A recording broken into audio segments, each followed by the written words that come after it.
Next topic है measuring earthquake. Earthquake को हम मेजर कैसे करने वाले हैं? The intensity of earthquake wave is measured by the Richter scale. जो अर्थक्वेक की इंटेंसिटी होती है, जो उसकी पावर है, कितनी मतलब इंटेंसिटी का अर्थक्वेक आता है, उसको मेजर करने के लिए हम डिवाइस यूज करते हैं Richter scale.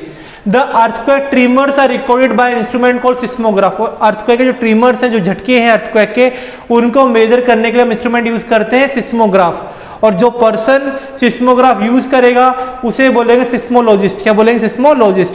The science that deal with earthquake is called seismologist. Then Richter scale होता क्या है? The Richter scale range from 0 to 9। Richter scale में जो नंबरिंग होती है वो 0 से 9 तक होती है। An increase in 1 point on the Richter scale indicate that the force of the earthquake is 10 times greater than the strength of previous number।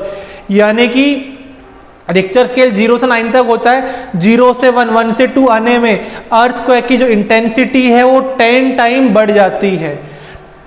Earthquake 10 time greater than the strength of the previous number से 10 गुना ज्यादा power का वो earthquake आया है। The earthquake of intensity 6 and above are very destructive. और earthquake अगर आपके 6 या 6 से ज्यादा के आते हैं तो सबसे ज्यादा डिस्ट्रक्टिव है, सबसे ज्यादा वो डिस्ट्रक्शन करके जाने वाले हैं।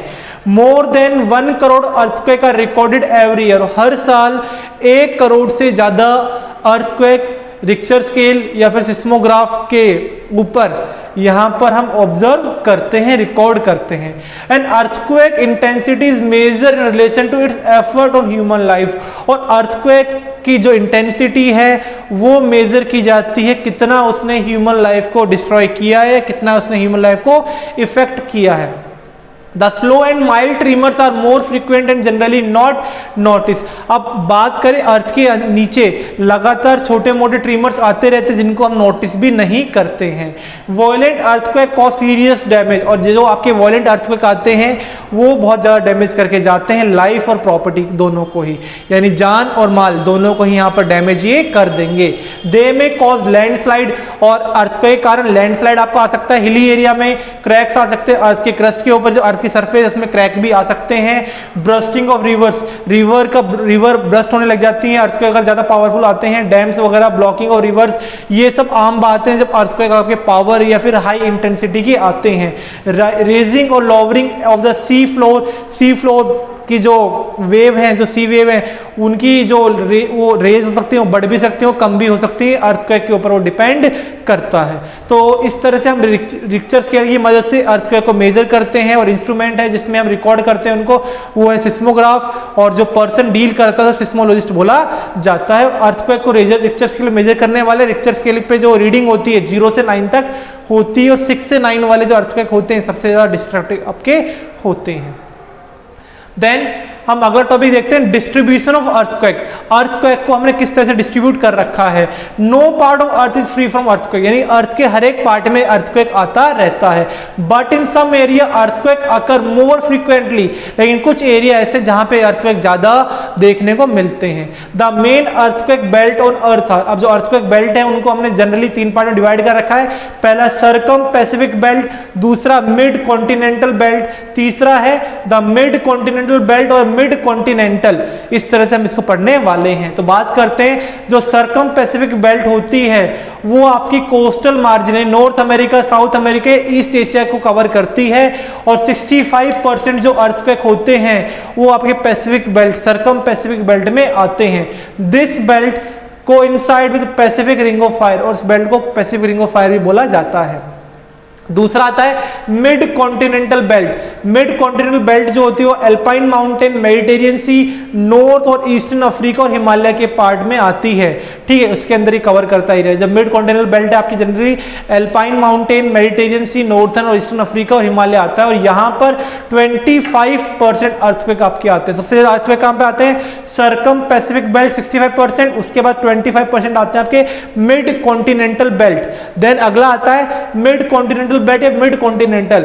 तो इसमें देखते हैं यहाँ पर आपके मिड अटलांटिक रीजन और एडजॉइनिंग आइलैंड, यानी अटलांटिक रीजन जो है वो उसके आसपास के जो आइलैंड है वहां पर ये अर्थक्वेक देखने को मिलने वाला है। इट रिकॉर्ड मॉडरेट अर्थक्वेक, यहाँ पे जो अर्थक्वेक आता है वो मॉडरेट लेवल का होता है, ना ज्यादा कम ना ज्यादा होने वाला, मॉडरेट लेवल का होने वाला है। और वो केवल लिथोस्फीयर में जो लिथोस्फेरिक प्लेट होती हैं उनको मूव करने काम में आता है, यानी जो हमारी अर्थ है वो उसमें क्या है, हमारी टेक्टोनिक प्लेट है, लिथोस्फेरिक प्लेट है, वो प्लेट को मूव करने में ये काम आता है। कौन सा, जो मॉडरेट अर्थक्वेक आपका आने वाला है। The earthquake belt in India is mainly confined to the Himalaya region, Ganga Brahmaputra valley. और बात करें जो अर्थक्वेक बेल्ट है इंडिया में वो आपकी हिमालय रीजन या फिर ब्रह्मपुत्र वैली तक फैली हुई है। About 2/3 of India earthquake, about 2/3 of India is earthquake prone. और बात करें इंडिया का 2/3 एरिया जो है वो अर्थक्वेक प्रोन है, वहां पे अर्थक्वेक देखने में मिल जाते हैं। यहाँ पे वहां पे 2/3 एरिया में अर्थक्वेक इंडिया में ज्यादा आते हैं। Last 50 year earthquake tremors have been seen Deccan experience plateau. और सबसे ज्यादा लास्ट 50 ईयर्स में जो अर्थक्वेक हैं वो आपके डेक्कन प्लेट्यू में आए हैं। और उसके बाद बात करें even which in was considered relatively safe and free from the earthquake, लेकिन जो डेक्कन प्लेटू है इसको सबसे ज़्यादा हमें सेफ माना जाता है, लेकिन सबसे ज़्यादा अर्थक्वेक है सबसे ज़्यादा भी लास्ट 50 ईयर में डेक्कन प्लेटू में ही देखने को हमें मिले हैं। देन लास्ट टॉपिक है प्रोटेक्शन मेजर, हम किस तरह से अर्थक्वेक से बच सकते हैं, अपने आप को बचा सकते हैं। To avoid loss on account of earthquake the following precaution should be taken. सबसे पहले क्या कर सकते हैं, building should be supported by strong pillars. Buildings बनाएंगे तो उनके ऊपर जो उनकी जो बेस है वो वहां पर स्ट्रॉन्ग पिलर, अच्छे मोटे पिलर्स वहां पे यूज करने हैं। The building should be in a simple rectangular plan, और बिल्डिंग्स को रेक्टेंगुलर फॉर्म में बनाना जरूरी है। Long wall should be supported bye reinforce concrete column, और सीमेंट के बड़े बड़े कॉलम से हमें क्या बनानी है, बिल्डिंग्स वगैरह बनानी है, क्योंकि ज्यादातर डैमेज जो होने वाला है वो बिल्डिंग गिरने से ही होता है। ये था आपका चैप्टर, देन हम इसके क्वेश्चन आंसर कवर करेंगे।